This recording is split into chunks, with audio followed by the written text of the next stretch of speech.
આજે આપણે સુરણનું ફરાળી શાક બનાવી રહ્યા છીએ। તો ચાલો હું તમને વ્રતમાં ખાઈ શકાય એવું એકદમ સરળ રીતે બતાવું। તો ચાલો આપણે રેસીપી શરૂ કરીએ।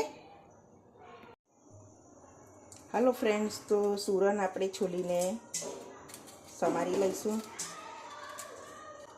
છાલ ઉતારી લઈએ।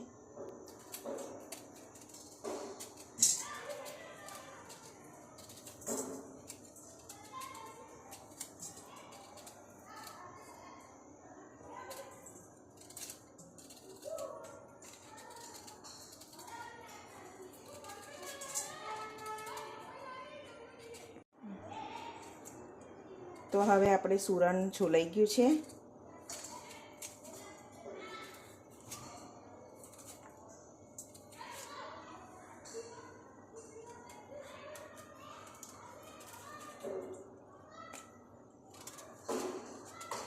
ઊભા કટ કરી લઈશું।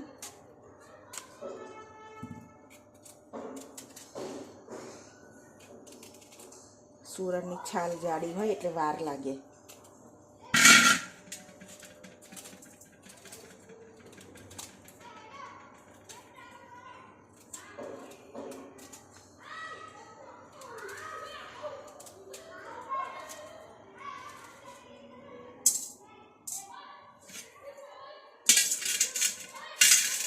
તો હવે આપણે એને સમારી લઈશું।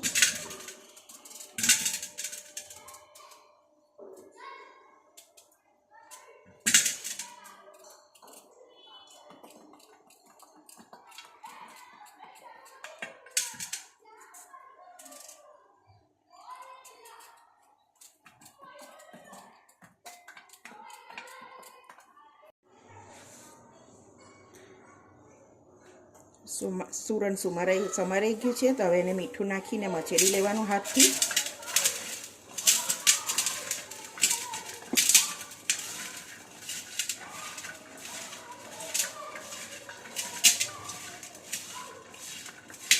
મીઠું ભેગું થઈ ગયું છે, એને 10 મિનિટ રહેવા દેવાનું। તો હવે 10 મિનિટ થઈ ગઈ છે, તો એને ધોઈ લેવાનું।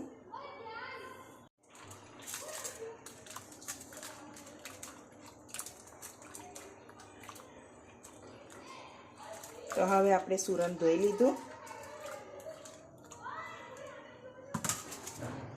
તો આપણે સરસ સુરણ ધોવાઈ ગયું છે 2 પાણીથી। હવે એને વઘારી લઈશું।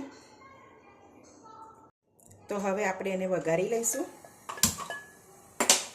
જાડા તરિયાવાળી કઢાઈ લેવાની।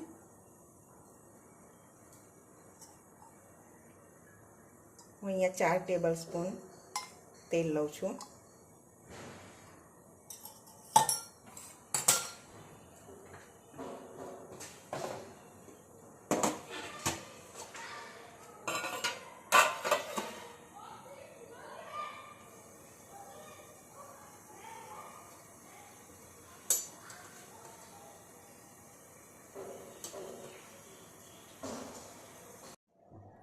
તો હવે તેલ ગરમ થઈ ગયું છે।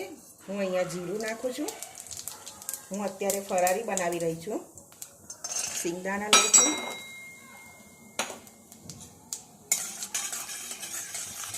સિંગદાણા સાથે જાય એટલે મરચાં નાખી દેવાના લીલા। તમે જે પ્રમાણે તીખાશ ખાતા હોય એ પ્રમાણે મરચાં લેવા।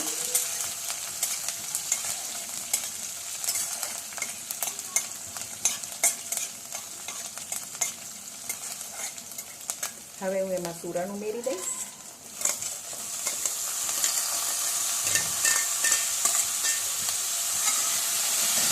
હલાવી લેવાનું એને।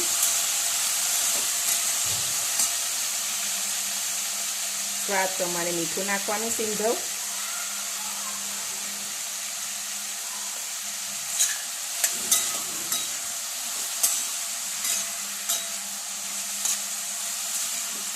હવે એને ઢાંકીને ચડવા દઈશું।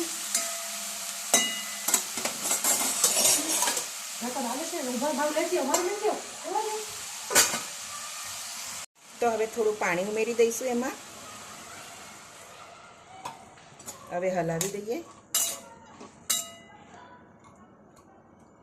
હવે એને ઢાંકી દઈશું ચડવા માટે।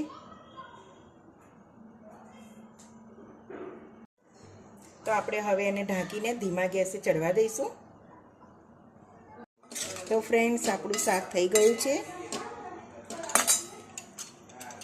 હવે એમાં આપણે એક લીંબુ નીચોવી દઈશું. હું અહીંયા અડધું લીંબુ નાખું છું. સ્વાદ પ્રમાણે ખાંડ 1 ચમચી.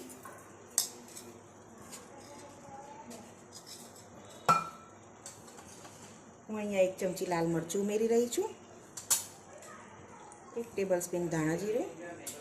હવે એને મિક્સ કરી લઈશું.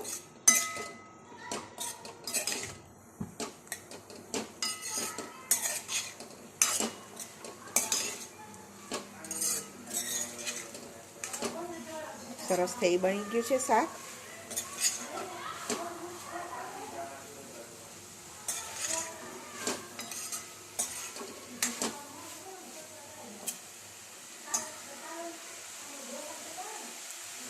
હવે હું થોડા ધાણા નાખી રહી છું. હવે ગેસ બંધ કરી દેવાનો. થોડા ધાણા નાખી રહી છું. આપણું શાક રેડી થઈ ગયું છે.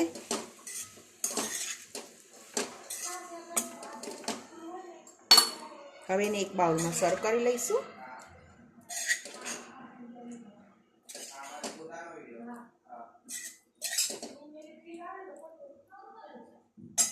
આપણું શાક બનીને રેડી થઈ ગયું છે. તો ફ્રેન્ડ્સ, આપણું ફરારી સુરણનું શાક બનીને રેડી છે. તો ફરી હવે નેક્સ્ટ વિડીયોમાં મળીશું. તમને મારી રેસીપી ગમી હોય તો લાઈક સબસ્ક્રાઈબ જરૂર કરજો. જય સ્વામિનારાયણ. તમને મારી આ રેસીપી ગમી હોય તો લાઈક કરો, સબસ્ક્રાઈબ કરો અને તમારા પરિવારમાં શેર કરો. ફરી મળીશું એક નવી રેસીપી સાથે. ત્યાં સુધી બધાને જય સ્વામિનારાયણ.